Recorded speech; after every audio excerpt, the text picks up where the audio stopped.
5억이 있으면 매달 166만 원으로 사는 겁니다. 딱 그게 전부입니다. 숫자가 그렇게 말하고 있으니까요. 자, 지금 당장 영상 끄고 통장 보면서 한숨 쉬기 전에 잠깐만요. 방금 말씀드린 건 완전히 사실이기도 하고 동시에 완전히 틀린 말일 수도 있습니다.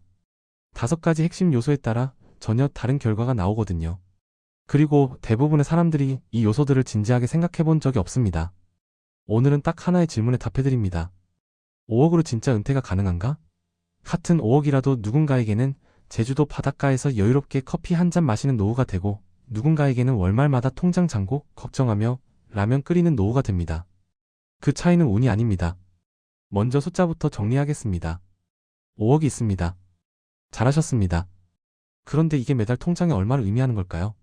재무 전문가들 사이에서 오래 통용되어 온 기준이 있습니다. 바로 4% 룰입니다. 은퇴 첫 해에 전체 자산의 4%를 인출하고 이후 물가 상승률에 맞춰 조금씩 늘려가는 방식입니다. 대공황부터 2008년 금융위기까지 다양한 경제 환경을 검토한 결과 역사적으로 30년 이상의 노후 자금을 유지하는 데 잘 버텨왔습니다. 물론 보장이 아닌 기준점입니다. 이 기준으로 계산하면 5억의 4%는 연 2천만 원입니다. 매달 약 166만 원이죠. 이론상으로는 계획이 됩니다.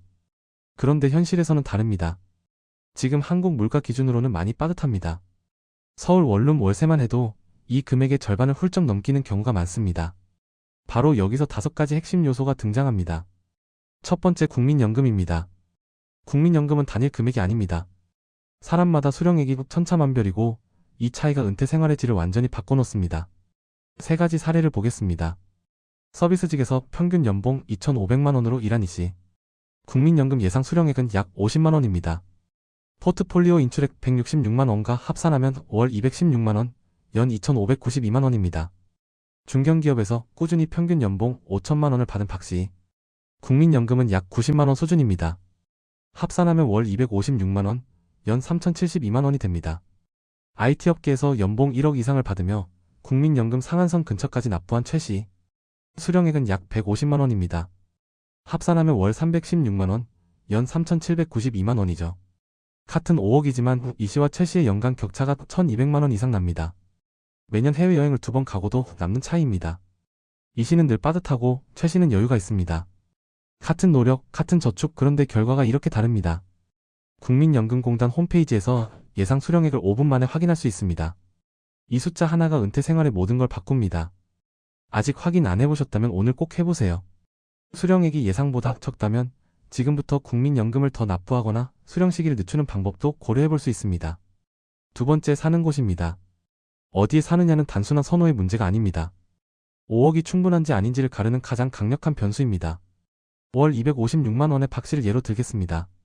서울에서 은퇴 생활을 하면 원룸 월세 100만 원, 공과금 20만 원, 식비 50만 원, 교통비 10만 원, 건강보험료 포함 의료비 30만 원. 이것만 210만 원입니다. 남은 46만 원으로 취미, 외식, 경조사를 다 해결해야 합니다. 치과 한번 가면 비상금이 날아갑니다.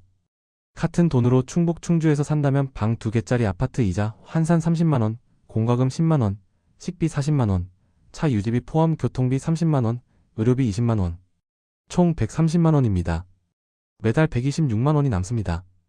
서울과 지방의 차이 매달 80만 원, 연간 960만 원입니다. 30년이면 약 3억 차이가 납니다. 처음 가진 5억에 맞먹는 금액이 사는 곳 하나로 결정됩니다. 해외까지 고려하면 격차는 더 커집니다. 태국 치앙마이나 베트남 다낭에서 은퇴하는 분들은 같은 예산으로 훨씬 풍요로운 생활을 하고 있습니다. 물론 가족과의 거리, 언어, 의료 접근성 같은 포기해야 할 것들도 있습니다. 이사를 권하는 게 아닙니다.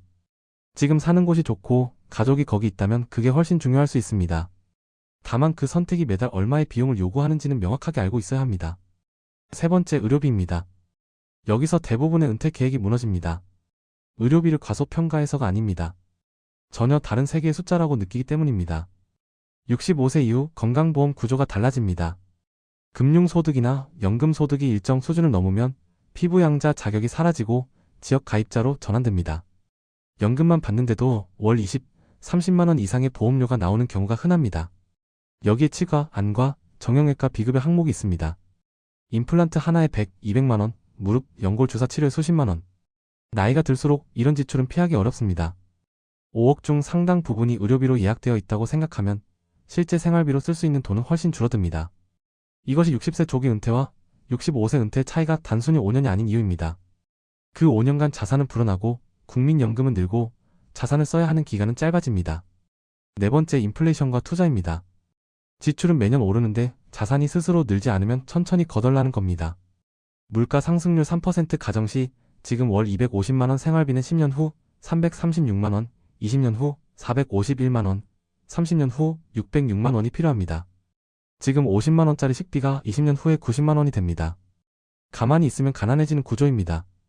그래서 5억 전부를 예금에만 넣어두는 건 안전한 게 아닙니다. 천천히 손해보는 겁니다. 은퇴 초기에는 주식형 자산 40에서 60%, 나머지를 안정자산에 배분하고 나이가 들수록 안정 비중을 높이는 방식이 일반적으로 권장됩니다. 단 조심해야 할 것이 있습니다. 은퇴 직후 시장이 급락하면 손실 구간에서 자산을 팔게 되어 회복 능력 자체가 망가질 수 있습니다. 해결책은 버킷 전략입니다. 23년치 생활비는 예금이나 단기 채권으로 현금화해두고 시장이 떨어지면 이 현금을 씁니다. 나머지는 시장이 회복할 때까지 건드리지 않습니다. 복잡하지 않지만 노후를 지키는 데 효과적입니다. 다섯 번째, 부채입니다. 다른 네 가지를 완벽하게 준비해도 부채 하나가 모든 걸 무너뜨릴 수 있습니다. 같은 5억을 가진 두 사람을 비교합니다. 부채 없는 김씨. 아파트 완납, 차 할부 없음, 카드빚 없음. 월 생활비 200만원, 수입 256만원. 매달 56만원이 남습니다. 비상금도 쌓이고 손자, 손녀 용돈도 줄 여유가 생깁니다. 잠을 잘 잡니다.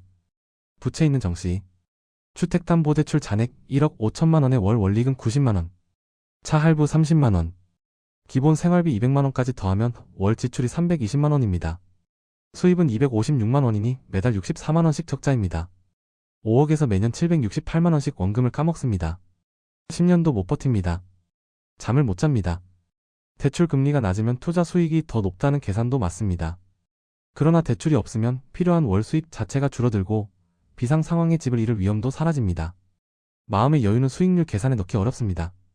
결론입니다. 5억으로 은퇴할 수 있을까요? 부채 없고 지역 선택에 유연하고 의료비를 현실적으로 준비하고 국민연금이 어느 정도 있다면 가능합니다. 충분히요. 부채 있고 서울에서만 살아야 하고 조기 은퇴를 원하고 국민연금이 적다면 구체적인 변화 없이는 쉽지 않습니다. 중요한 건 이겁니다. 대부분의 사람들이 노후 준비에 실패하는 이유는 돈이 부족해서가 아닙니다. 계획이 추상적이기 때문입니다. 5억이 충분한지의 문제가 아니라 당신이 원하는 구체적인 은퇴 생활에 그 돈이 충분한지의 문제입니다.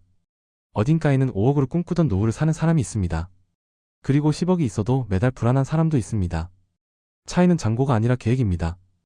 은퇴 통장의 숫자가 노후를 결정하는 게 아닙니다. 오늘 5가지 요소에 대해 내리는 결정들이 노후를 결정합니다. 돈은 도구입니다. 계획이 전부입니다.